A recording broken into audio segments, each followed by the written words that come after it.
The Lightroom challenge is over. In fact, in this video, we're going to check out your work.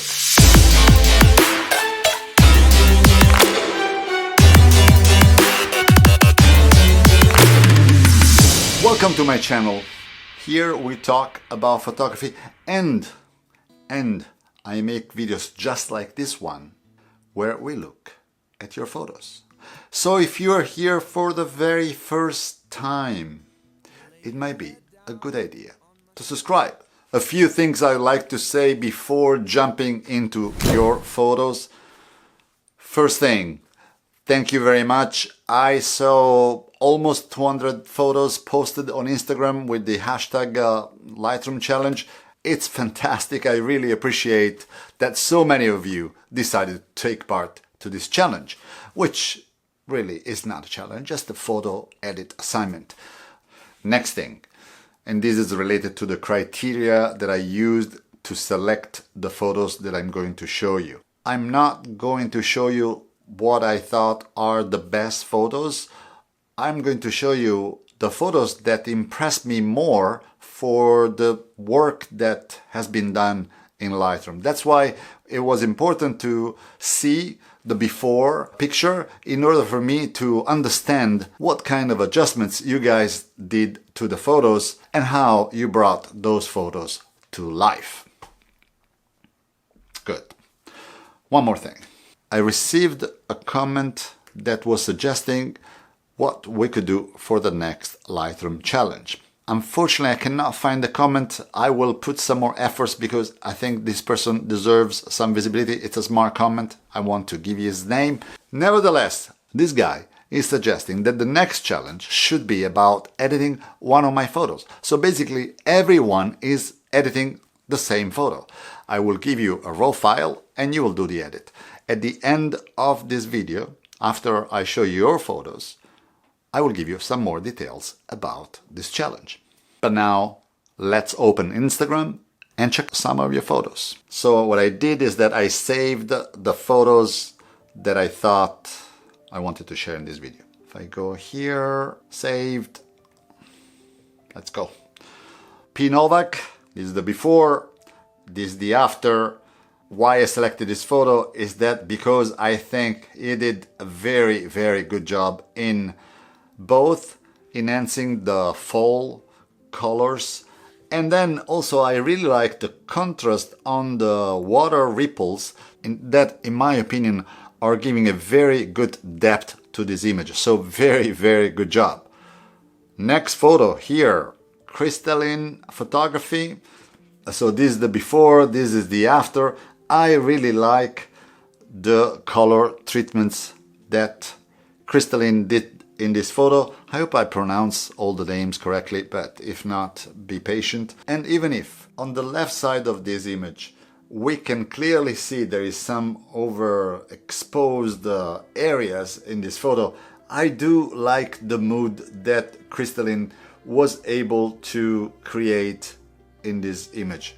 Next photo is a Ray Palomares photo. Ray. So this is the before and this is the after. I like what Ray was able to do in enhancing the light that is hitting these posts in the water, helping the image to get a little more depth. At the same time, also in this case, what happened is that by opening the brightness of this image, we did encounter the same problem of overexposing the sky right in the center. So in this case, it would be maybe better to try to brighten the lower part, maybe with a gradient filter, rather than increasing the exposure to the entire image. Next photo. This is Kenny Thomas.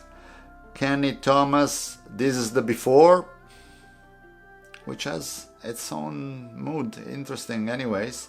And this is the after. I think Kenny did a very good job in giving more details to the background and also enhancing the reflections of this pier into the water. So good job. Next photo. Jochen Fellbaum from Germany.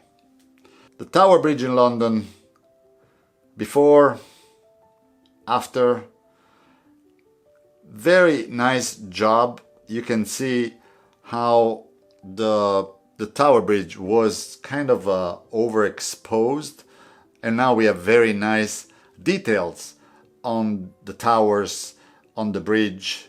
Very nice work. Nice long exposure. I like it. Good job. Next photo. Next photo is from Marcus Jose, and this is the before and this is the after.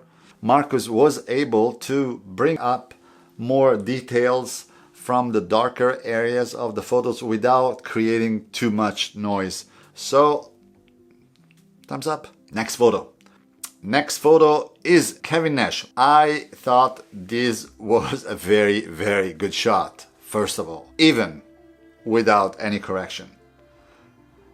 But then, with the corrections, we can see the colors of the fall, and overall a very balanced image where the colors of the foliage, of the sky, of the water create a very interesting mood. I think that the sky has been darkened with a graduated filter, and I think that part of the tree has been darkened as well. But you have the possibility, Kevin and everybody else, to erase part of that treatment by using a brush tool. And we will see in one of the next videos. Next photo, Pierre GLR from France. All right, here's the before, here's the after. I like how Pierre was able to create this almost a sunset mood from a photo that in the original was a little more flat. I can see and I understand what Pierre had in mind while editing this photo. Nevertheless, even in this case, I believe that Pierre used the graduated filter, and part of the upper part of this skyscraper got very dark compared to the lower part. Even in this case, with the erase brush, we can remove the graduated filter from affecting the building. Next shot. Next shot is from Anthony Poole. This is the before and this is the after. Brooklyn Bridge Park. This place sounds familiar to me. Long exposure, we can see the light trails of the boats that are passing by the East River. Lovely view of the city. I think that from an image that the before shot to most people will look like, oh my god, this is wrong. But with good technique, we can bring to life a shot that seems doesn't have a lot of hope. So good job on this. Thanks for sharing your work. Next shot is from Sean Bamford, upstate New York. This is the before and this is the after, another long exposure. Sean was able to bring to life the fall colors. I think it gave nice details to the foreground without making the foreground too distractive and basically drive us into the river turn. Nice job. Thank you for sharing this photo with us. And these are all the photos I have today. I will link in the description down below the names of all the photographers that took the pictures you just saw. Now let's talk about the next challenge. I have picked one of my photos, which is this one.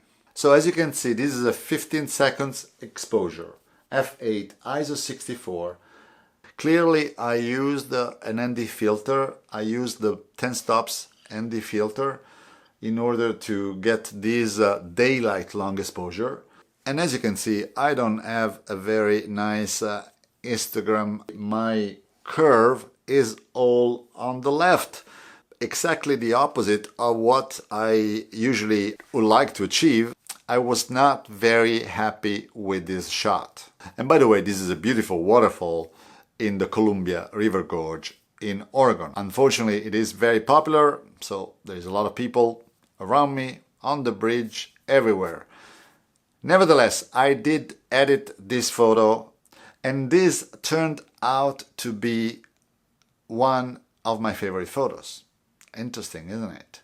So I will not show you yet my edit. I will put a link to my Dropbox right in the description below, so you can download the photo, do your own edit. And again, I would like you to share this on your Instagram. You don't need to put the before, because I know the before very well. Just put the final result, tag me in the photo, and use the hashtag Lightroom Challenge ARP, Atelier Photography, so that we create a new hashtag where I can see all the photos related to this new challenge. So this is all for today. I hope you enjoyed this video. I also would like to know, what do you think about photo assignments? And please leave me a comment below. I'd like to know your thoughts. I have some ideas, so let me know what you think. And now, of course, do your part. A little like, a little subscribe, a little sharing with your friends, all the good stuff. Thanks for watching, and I will see you in the next video. On, this is just the same song. I am such a head case, you are just a broken starlet.